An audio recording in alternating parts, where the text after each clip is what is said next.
Welcome to the Property Couch, where each week you get to listen to two of Australia's leading property experts. Bryce Holdaway, co-host of Location Australia on Foxtel's Lifestyle Channel, and Ben Kingsley, Chair of Property Investment Professionals of Australia, and the 2014 and 2015 Property Investment Advisor of the Year. All right, folks, you're on the Property Couch, where each week Ben and I bring you the insider's guide to property investing. Welcome to the couch, mate. Thanks, mate. Three in a row. You've been on? I think we won 3 in a row, haven't we? Didn't we go Fremantle, and then I'm bored. GWS. I'm bored of talking about sport. All those people that write into us to tell us not to talk about sport, I'm with them today. Let's not talk about it. And, the Blues won the dead rubber, but who cares? Oh, yeah. Let's move on. What are we doing today? Actually, I'm pretty excited because we did 15 minutes prep for this episode. 15 minutes prep? We did, didn't we? Yeah. We've got a topic and we've got some ideas. We do. And what are we talking about today? Well, money. Are we talking about the Trump presidency, are we? Well, no, don't relate to that bloke. Well, you just sung his theme song to his show. It's just a song, mate, and he's just taken that song to The Apprentice. Well, that's all right. Jeez, you're touching this morning. Collingwood 3 in a row, and he gets all testy. Hey, we're going to hark back to episode 1. Mm-hmm. Where you said people make dumb decisions when it comes to property investment. Mm-hmm. So here we are, episode 72, and you're going to revisit, aren't you? Well, we're just going to talk about dumb decisions with money. Dumb things people do with money. Oh, there it is. There's the topic. Dumb things people do with money. Hey, folks, we're a property investment podcast largely, but if anyone has been listening to our podcast series, they'll know that we place as much emphasis on the minutiae of detail of cash flow management as we do on buying investment properties. So all of our regular listeners will know that. So today we're talking about pillar 3 or C, cash flow management. So, mate, we're going to kick off a few things and we're going to see if any of our listeners can relate to some of these dumb things that people do with money. Oh, our listeners wouldn't do these things, but it's up to them to then pass that on to their friends. Their friends, and educate their friends on how to do that. Yeah, so, right. Folks, if we say anything offensive, we're not talking to you. No. We're talking to your friends. But if you're starting to go red in the cheeks and something, well, then maybe that's the one you need to jot down to take a look at. And I've got to say to our listeners as well, I've done a heap of these dumb things myself. Yep. The important thing is I've corrected the ship and I've got back on track. Yep. But over the journey, some of these dumb things, I'm actually just talking to a mirror right now. So. It is all education, and ultimately these are our observations in terms of what they look like. So kick it off, mate. Okay, well, there's a piece of paper in front of me. Too many separate individual accounts. So when people come in, they fill out their online fact find, and then they basically, we go and have a look at all of their financial situation, and I'm looking at 6 or 7 bank accounts, and I go, why? Mm-hmm. And they're, I've got a credit union, that's sort of the slush fund, that's the emergency buffer money, so I've got $1,000 in there, and then I've got $500 in the ING saver account, and I'm like, well, wait a minute, don't you have an offset account? Like, what's that lazy money over there doing? Get it back in, tidy it up, and get back to money smarts. So that one for me. You got something on that one? Yeah, bank fees on each and every one of those accounts is adding up. So money smarts, if someone's just listening to this podcast for the very first time today at episode 72, we've talked about it a number of times. But money smarts for us is, we've got a genius in the office here, Ben, Michael Pope, who you've said it before, he is that fastidious and that... what's the right word? He has measured every dollar that he has spent since the age of 19. Now, I'm not giving away his age, but he's got grey hair. Yeah. So he's been able to put 3 boys through private school, technically, when it was impossible. Mm. So using these little tricks around, paying in advance or paying, sort of utility bills. So I don't want to jump ahead, but he's just done a lot. So this guy knows everything about money management. We've got another, former colleague here at work. Him and his wife are amazing money managers and are very diligent about how they look after their money as well. So that is part of wealth creation. You've got to manage your money well, and you've got to take yourself on that journey. Yeah, so he says that Money Smarts is simply interest rate optimization. Yeah. And so you've heard of tax optimization when you're doing all these whatever strategies you put in place. This is optimizing interest rates, costs and pricing within your family household structure. So too many separate individual accounts. They should all be brought down to your loan account, your offset account, a Visa debit, and perhaps a Visa credit. So the lifestyle account, the credit card gives us the interest-free period, and that allows us to use the bank's money for a period of time whilst our money's saving interest on our mortgage, and that's what we're about. You see lots of situations where husband and wife have separate banking as well. Yeah.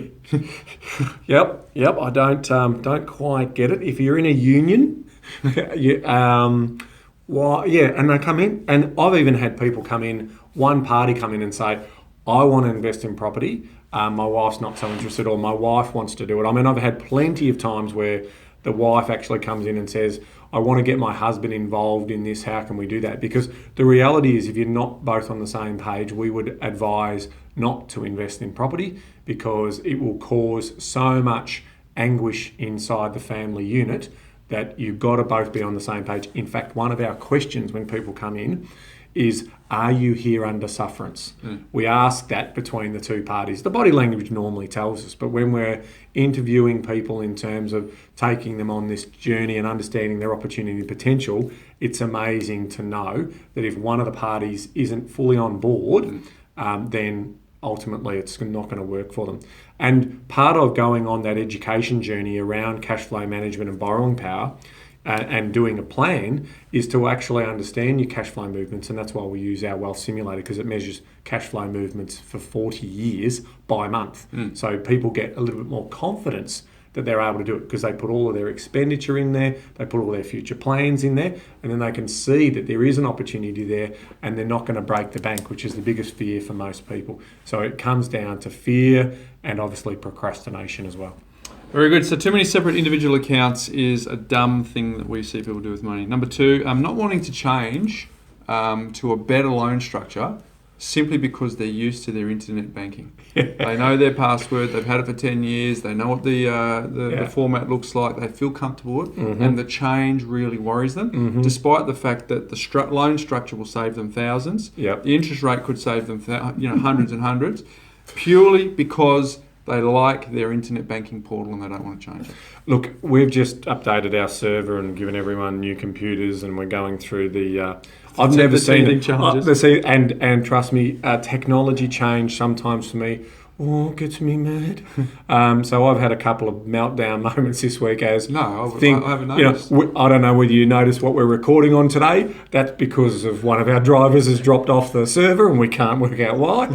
So we've got the IT people trying to fix Back that. to basics. Yeah. This is just recording on a smartphone today, folks. So the reality is we don't like change. So naturally, it's not easy for us to make that change. So and we've seen people who don't. I mean, I know when they change the internet banking setups on the different banks and they try and make it more dynamic and more digitally friendly, and for the young people, I remember opening up one particular bank, it's a new app. So the old app was great, I could understand, navigate, and they put this new app, and I didn't even know how to open it. I didn't even know how to transfer. And then someone says, just swipe.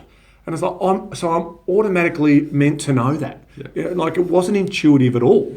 So that is the challenge you obviously have around this, but it comes back to the point of, when you do make the change, you're going to have a month of anguish. And that's what I've sent out to all the staff today. I've just said, give it a month and we should be able to iron out all the bugs and we're going to be okay. But that's life. So that's your message to the folks who don't want to change your internet banking. Do it, give it a month, you'll be settled in. You'll eventually work it out. You'll write complaints like I normally do to the banking, like, this is ridiculous, it's not self-explanatory, it's not intuitive, I'm not a IT geek.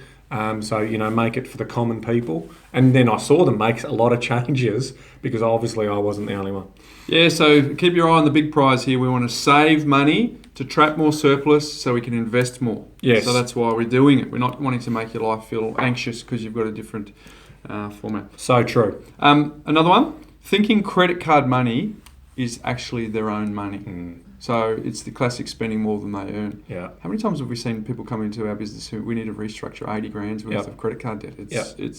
With all due respect, there will be people listening Yeah. who have got their credit card debt out of control. Yeah.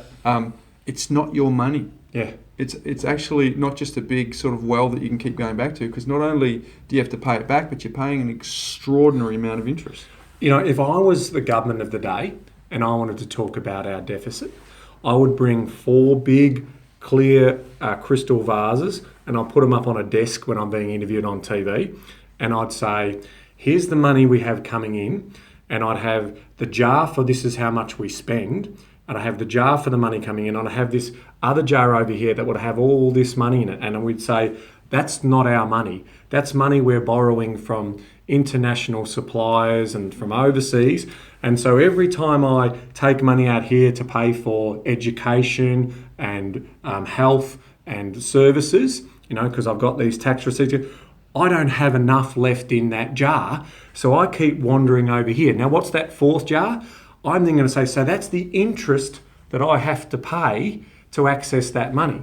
Whereas people see their credit card as their money, and it's not their money. Just like the government is trying to play popular politics because they don't want to lose power, and they're using this money that's technically not theirs and not making the tough decisions. So in households, we need to make those tough decisions too.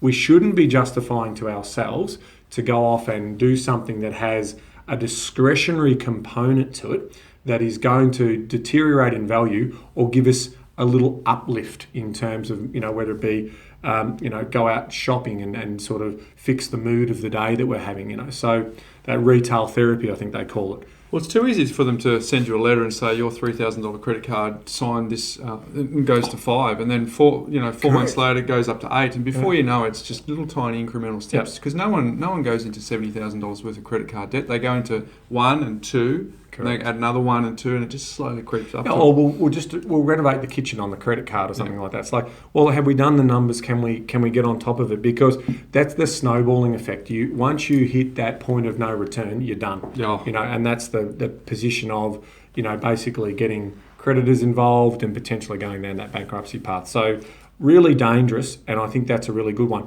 Now, don't let that contradict what we're talking about with Money Smarts. Correct. We still think that there is a need to put certain transactions on your credit card and auto sweep them off. Zero discretionary spending. Do you remember, we're children of the 70s. You remember, we remember a life before credit cards. Yes. And then when we actually did, Ives, do you remember a life before credit cards? We used to get pay packets. Yeah. We used to tear open and there was cash. And then you'd allocate it, and then so effectively that is a thing of the past. But when I remember getting my first credit card, I would actually spend it, but it would be so front of mind that I would, as soon as the due date, I would pay it off. Yeah. And so, but the problem is that it actually can be, and we will talk about that later, it can be helpful. But people are now not, there's social acceptance around not paying off your credit card at the end of the month. It's like, it's almost like everyone's got it. Well, minimum repayment. So they're even teaching you, that's all you need to pay to keep it all okay. Like, well, no. That's how they make their 20% interest. Well, it's become so epidemic that now on credit card statements, it's got to say, if you pay the minimum amount, it will take you 18.75 years or whatever it is to actually pay off this debt if you don't add any more to it. So, folks, thinking credit card money is your money is just dumb. Correct. Now, there's an old. The next one is not paying yourselves first. It's kind of an older principle of 10% for you. I think I've used it on the podcast in terms of for basic money management. If you're trying to save, I think it had merit in its time, and it's Noel Whittaker. It's pretty much everyone who is a great money manager talks about this. Mate, it's absolutely true. But Popey came in here yesterday when we were chatting, and he goes, I actually think that we as a business have turned that on its head. Yep. Because he said, look, if I get paid $100 and I have a 10% rule that I pay myself first, I give myself $10. But he goes, if I have a month where I earn $1,000, I've got myself an extra 100, and then I've got 900 to spend instead of $90. So he sees it being just this overinflated sense of spending too much money. Where he said, let's, through Money Smarts, let's work out how much we need to spend in a 12-month period, work out what our 7-day float looks like and pay ourselves accordingly, and then trap everything that's left. So you might, instead of just saying limit yourself to only the 10%, you might for this pay packet have 57% or 62% of it that you can put towards your investing. So it was a really good point that it's he raised. It's a great point because we are at the end of the financial year, so some bonuses are being paid at this particular time. So we should say the first layer is you should pay yourself first, because some people don't even have that principle in their life. Well, can you just explain that to the viewers who are just absolutely, zero knowledge of money? Well, it's about the compound effect of, a little bit each month, each week, each day, each year will grow into something big. But so you go off and tell quarantine it. Yep, you quarantine it. So by how it normally would work is you go and tell your HR and your payroll department that you've done your own budget and there's a $300 surplus each week in your wages. So you just ask them to put that into another account. Now this is entry level if you don't have an offset account. So if you're just starting out, you're 19, 20 and you want to save a deposit, that's basically the principle. But what we're saying is you need to take that a step forward, which is unpack your expenditure, work out what your essential spending is, and then try and put the rest away yourself. And then that's a habit for life. Because it really does give you discipline around how you manage money, and that's the concept of money smarts. Because the good part about what Popey said is if your bucket size is, and it's hard to describe on a podcast, but if you've got your expenses, you've got a bucket size usually that comes from your conditioning. So say you earn $100 and you're spending 80 of it. That's effectively your cup size. No matter what you do. No matter how much more you earn, that cup size will stay the same. So it's not more income. Absolutely. It's actually being more disciplined around cost. Yep. So it's actually increasing your cup size so that you, have the disciplines no matter how much you earn. So if you get a pay rise, you don't go and trade in your old BMW for a new one or your old Camry for a new one or whatever it is. You actually keep staying roughly around what you've got and then trap more surplus. So that's the point. So first layer is if you're not doing it, you've got to quarantine some money to pay yourself first, which is what we talk about, trapping some surplus to invest. Yep. But the extension of that, the optimization of that is actually working out how much you need to live your life, trap it, put a system in place to trap it, and then just whatever surplus comes, whether it's $1, whether it's $10, whether it's $100, you then use that towards investing. Not using an offset account is the next one, mate. I mean, if you've got a mortgage, you should have an offset account next to it. So some people are still sold basic home loans whereby there's no offset or daily transaction account, but we want to put our money to work. Okay, the smart people put their money to work. And how they put it to work is they put their money in an offset account and they offset their non-deductible debt, which is their owner-occupied debt. And again, we're coming back to having a look at all of those extra accounts, and we talked about it earlier. Don't do that. Basically, summarise it all cash. I repeat, all cash flows into the offset bucket.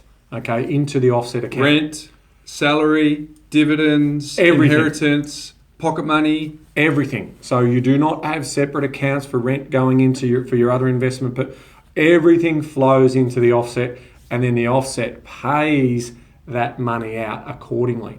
Now, I think we had a question from a listener around this particular thing, them saying that they then use, was it their credit card to pay? Very good question, Ben. It's Luke Crawford. Hi, guys. Love the podcast. It's helped me define my goals and strategy. Keep up the great work. I took interest in your Money Smart system and have recently started using it. My question is, you say to pay investment property expenses from the payments account, we'll talk about that, i.e. the credit card. However, I have noticed that if paying by credit card, i.e. Visa or American Express, you are charged a considerable fee, 1.5% to 3.6%. Do you suggest we still pay via credit card as the interest savings from keeping funds in the offset account will outweigh the charge for using the credit card? For example, I went to pay the strata fees for one of my properties, which was $407 for the quarter. If using American Express, I would have been charged an extra $15. Do you think it's worth it? Thanks for your help. Look. So this is a mathematical calculation, and the calculation is simple. Based on the interest rate through the term of the money sitting in the offset, what that money would be, as opposed to the cost that you would accrue for using that credit card. And in that case, you would be better served to pay it straight from the offset account rather than the credit card. But some big multinationals don't charge a service fee on top of that. So that's where it becomes a case by case. But in that one, I'd be saying, yep, that $14, you wouldn't save $14 in interest on your offset if you paid it directly. But how you do it is you set up a direct debit and you pay it on the very last day.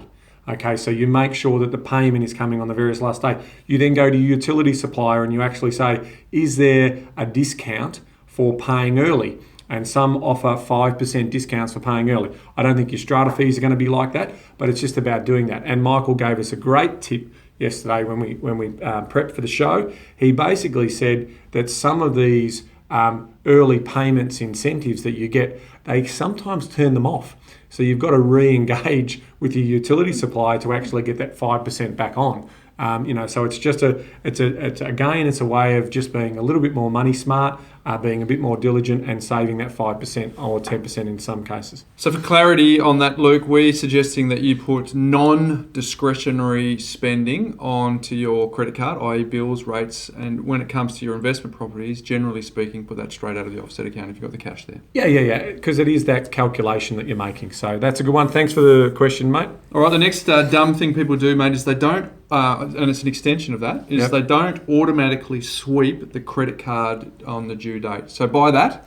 Yep. So auto sweep is usually... So the best lending structures have the offset, which is effectively a daily transactional account. So, okay, it's a check account. It's not a savings account. And so you can transact out of that account through your cards. But what we're saying is we want money going down into a lifestyle Visa debit card, so you don't have to manage cash. Everything can be paid for on the card. What we are saying here with this particular one is trying to get the auto sweep. So some people say, I'll manage it. So they'll go in on a weekly basis and they'll basically a monthly basis and try and pay it off. But the reality is they might forget. And the month that they forget, it's about, sort of $30-40 in regards to that. So make sure you do auto set it up so it automatically sweeps. Some banks have forms you've got to fill out. Others, you go straight onto internet banking and you just click that you want to auto sweep all the money that's due, so you won't incur interest. That's the way in which I do it, and that's the way in which I recommend others do it. Don't leave it up to chance where you've got to, because you want to get on with your life. Minimum effective dose. Tim Ferriss. Effective dose. You find that the best line of resistance to get the most optimal results. So auto sweep your credit cards, folks, and that's also it's actually the psychology of that is good, because if you know that at the end of the month there's an automatic payment, you're less likely to spend this money, because if you spent $3,000 and you've got $2,000 in the bank, it's not going to auto sweep and pay. Yeah. So it gives you that mindfulness around making sure you don't overcommit. And obviously we're building up that offset buffer. I mean, we want to be in surplus and building that up. We don't want to be in a situation where we've got $3,000 in credit card debt and $2,000 in the offset. Correct. Another one is not direct debiting bills, and you touched on that. Yep. And that's because you'll miss the discounts. Yep. So I actually do get discounts on some of my strata fees, Yep. And if I pay my electricity on time, Perfect. I get a discount. So if I've got it direct debit, I make sure that I don't miss those discounts. They all add up, means there's more surplus, which goes towards my offset account, which is minimising more interest, which means over time I'll have more to invest in. So some of these dumb things can be easily fixed by money smarts. I can. And I would say if you could spend 30 minutes in just putting a register of all your bills and when they're due in a simple spreadsheet, that'll help you, because that will be your reference piece. Now, we are doing some project work, ladies and gentlemen, behind the scenes, and I'm hoping in about 3 to 4 months, we'll be able to launch a Money Smarts vehicle and a platform in which you can put all this information in and you can start using it. So I'm hoping, all going well, the moons line up, everything's in order. We'll have something to announce before the end of the year to help all of our listeners manage their money and do the whole Money Smarts thing in an automated way. So pretty exciting stuff. Very good, Ben. Very good. Another dumb thing is having surplus. So it's kind of the first one you said. There's too many separate individual accounts. But Yeah. people have a savings account where they're building up money for a holiday, for example, and over here they've got a credit card debt. Credit card debt's costing them 18%. and the savings is not earning them nothing, but they're paying a fortune. Oh, come on, not nothing, mate. 1.25% or 2% or 2.5%. And after withholding tax, because you've forgotten to give them your tax file number, they take 47 cents. So, yeah, that's another one.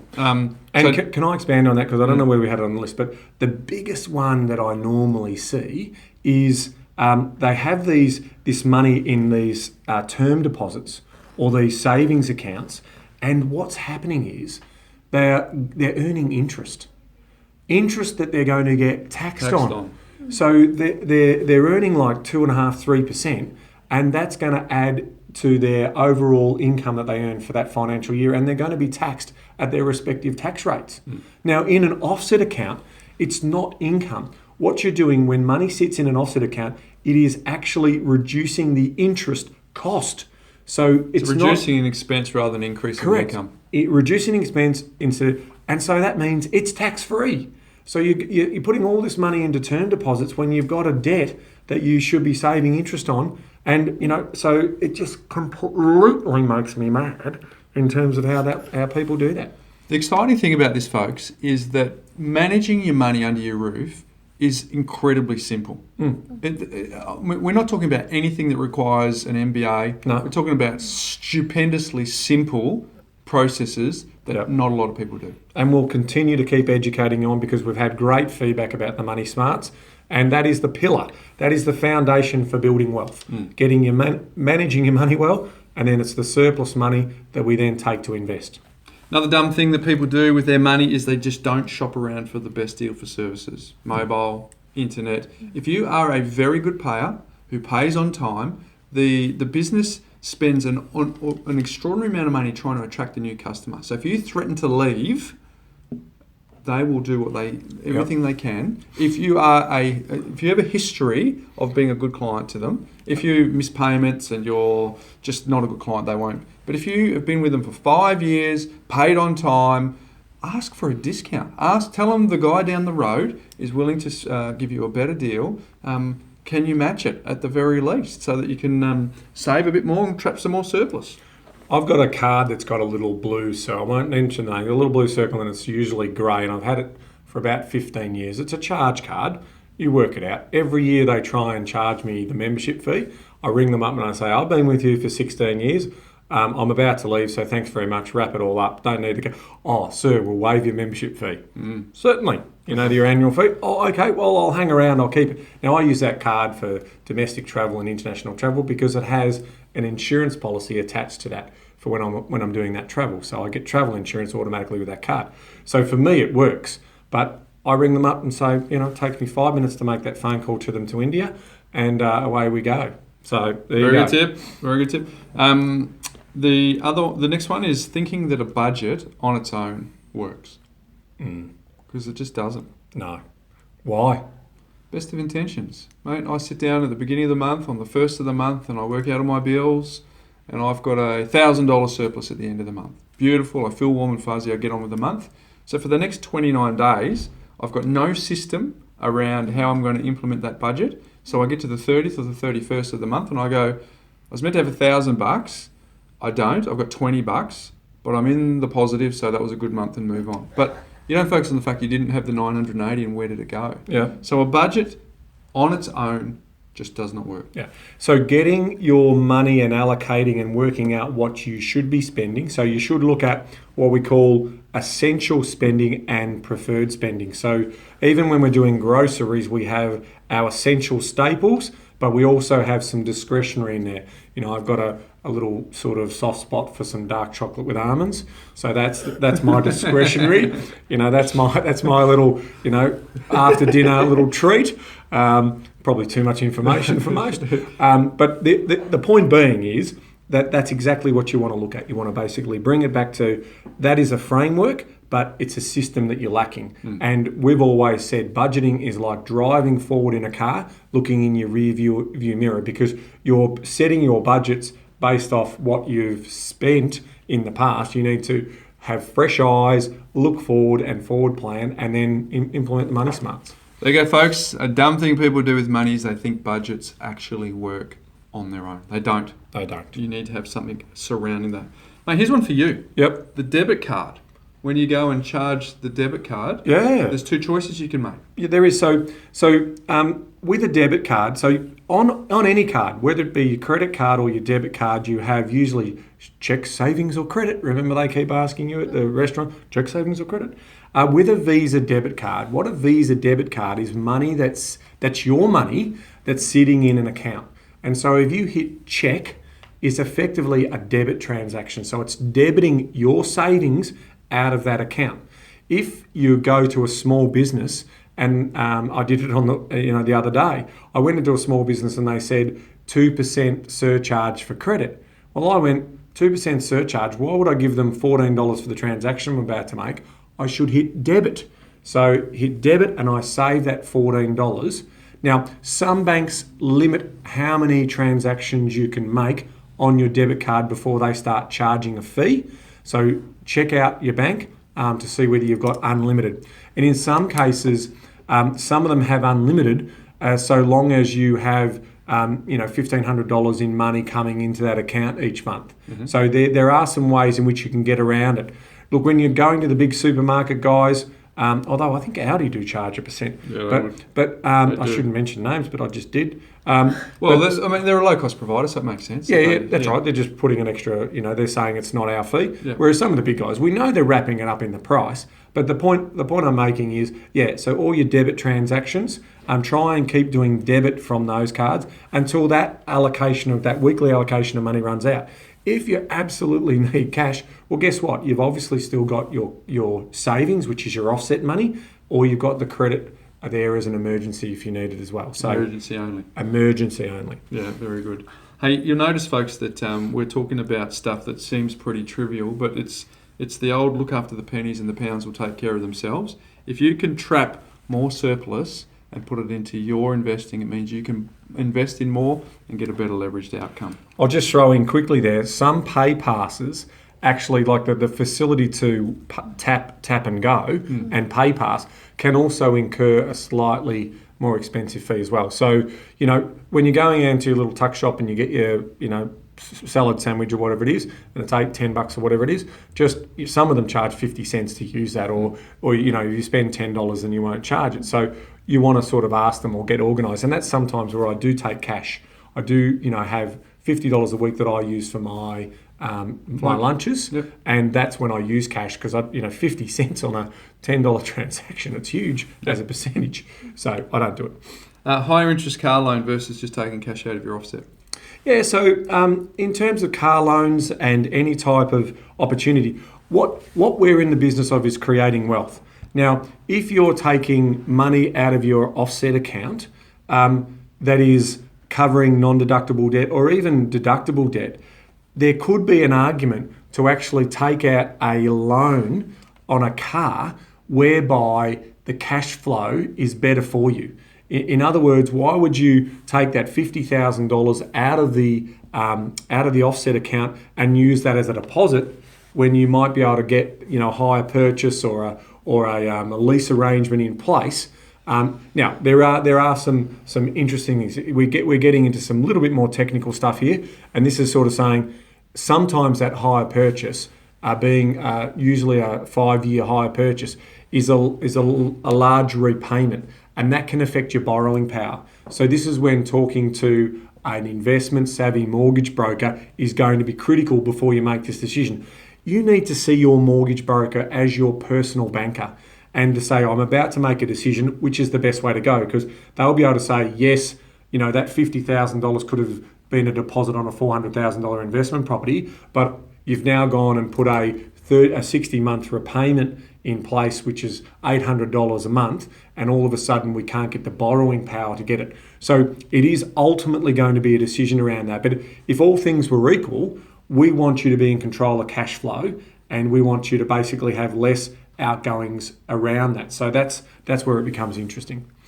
Very good. And then the last one, Ben, before we run out of time here, is the dumb thing that people do with money is assuming that they can't invest in a property. Yeah, so we've moved from dumb into opportunity cost here. And this is, everyone thinks that their budget in their house may not accommodate them the ability to actually invest. And we've written a special report. Well, Bryce has got a great special report, and we're going to upload that onto the website. And I encourage everyone to read that. And it's basically, how to invest in property without affecting the family budget.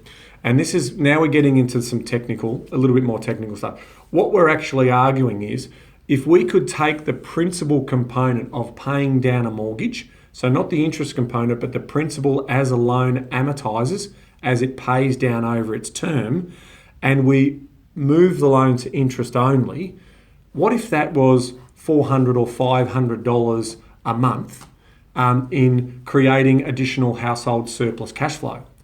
Now, what if we could buy a $400,000 investment property and the shortfall was less than that $400 that we've just saved?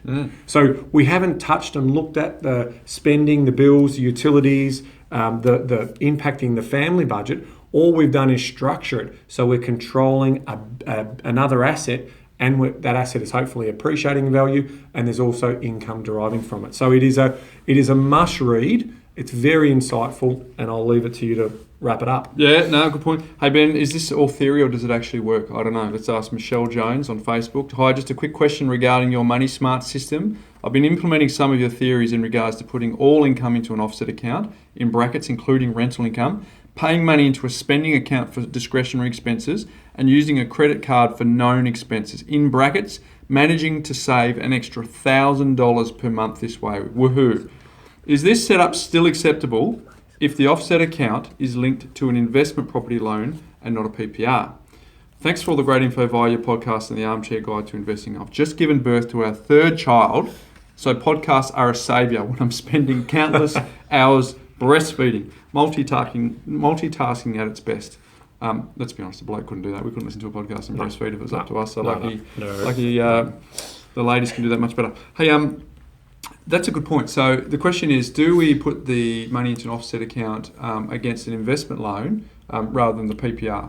The answer is really simple. You put the offset account against your most expensive debt, which is usually your principal place of residence, because you're the only one paying it off. But if you've paid it off, you then move the focus to whatever's your next most expensive debt. Now, you might see some really smart people running through their head and saying, well, wait a minute, owner-occupied mortgages are now cheaper interest rates than investment mortgages.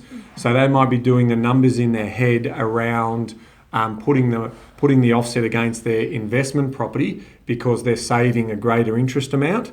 But what you need to do the calculation on is make sure that you are also factoring in the tax deductions that you're also potentially missing out on. So usually the numbers work in favour of keeping it on the owner-occupied, the non-deductible home, and then keeping all of the investment properties, keeping that interest as high as possible for the best deductibility to it. So that's the primary goal in terms of that. But as you fill that offset bucket on the owner-occupied debt, you start to fill the other buckets. I mean, ultimately, you want all the buckets full. You do. You want to, as you go through your accumulation phase, you are going to take on debt. Money management's critical, borrowing assessment's critical, defence is critical, asset selection's critical, the A, B, C, D.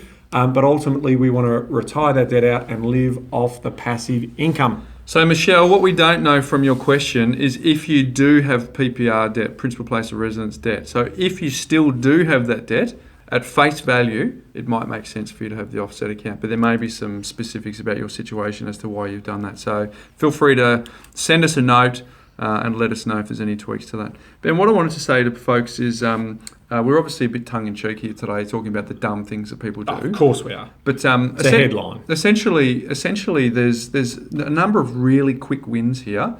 So if people don't have the Money Smarts understanding, episode 53, there's a cheat sheet. So go and find that on our website, thepropertycouch.com.au. It's free. All you need to do is give us your details. We'll send that out to you, no problem. And you can implement some of this stuff like Michelle. The other thing I was going to say to you is if you actually need some help, go to your investment savvy mortgage broker. They should be elite at helping you with money management to help you implement some of these things.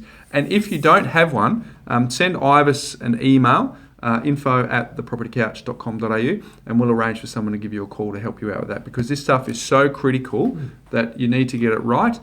So if someone can help you set it up, takes you a little bit of setting up at the beginning, but once it's set up, it's just a world full of extra cash flow for you to maybe consider. You've maybe thought about the fact that you want to invest in property, but you can't, but maybe that's a myth. So, as I said, if you don't have someone you can reach out to, send an email to Ivis, info@thepropertycouch.com.au, and she will make sure that someone reaches out to you to help you with that.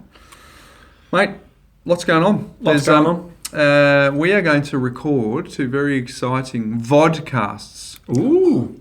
So we're recording with Damien Collins for next week's episode, so that'll be pretty cool. So our listeners have got 2 options next week. They can actually go onto YouTube and watch our episode next week, or you can do no different and continue to listen to it, because we'll just pull the track from underneath and put it up onto iTunes so people can still listen to it as a podcast as well. So that's pretty cool. Yeah. Who's Damien Collins? Damien Collins is... mate, I should introduce to him. He's a pretty good fella. No, he's a good friend of the couch. Ben, you've known him for some time. He's got a very, very good business over in Perth. He's a board member of Pippa. Yep. He sits on the board. I think he's the deputy chair of the Real Estate Institute of Western Australia. He's a very successful property investor in his own right. He's got a cracking business called Momentum Wealth in Western Australia that is a full-service property advisory business. He's passionate about educating and teaching others. So he's a friend of the couch. He's a friend of the couch, and so we're because he's over in Perth, so we're going to get some insights about Perth. He's a property investor, so we'll get some insights about property investing, and he's just generally got some great principles. So that's something to look forward to. And of course, later on this month, we've got Veronica, my co-host on Location Australia. Mate, you've never met her. No. That'll be the first introduction. I know. Well, I've watched 2 of your episodes. I think 2 of it. One of them you had a beer in your hand and your back turned to the screen. Oh, no, that's not true. I'd say I'd watched 2.5 episodes. Yeah. You've had 2.5 minutes, there's 2.5 episodes, so that's okay. I'm not offended. And so there's a couple of good things coming up as well. And as always, join the conversation. Go to Facebook, go to Twitter, go to Instagram, where you'll find out about all this stuff. First, big week. Big week. Let's wrap it up. Mate, come on. Where are we going to go? We're Turkish. Turkish. Mate, do you know that 97% of Turkey is in, I'm going to get this right, is in Europe and 3% is in Asia? It might be the other way around, but they've got some of it's actually in... Fair point. That's just I threw that in Ivis because remember my ignorance around Tibet, so I was geographically challenged last week. Thought I'd just throw in... No, I like it. Okay, very good. Gule gule. Oh? Gule gule. Mate. Straight to the point. Gule gule. You caught me off guard. I was expecting a build-up. So. I just stumbled across it. Looked pretty easy, that one. All right, I was going to go Sudanese, but I looked at it and went, hang about. No. So I might attack Sudanese. I think Turkish is the way to go, folks. So yeah. There you go, folks. Don't do any of those dumb things with property. And until next week. Dumb things with money. Gule gule. See you, folks.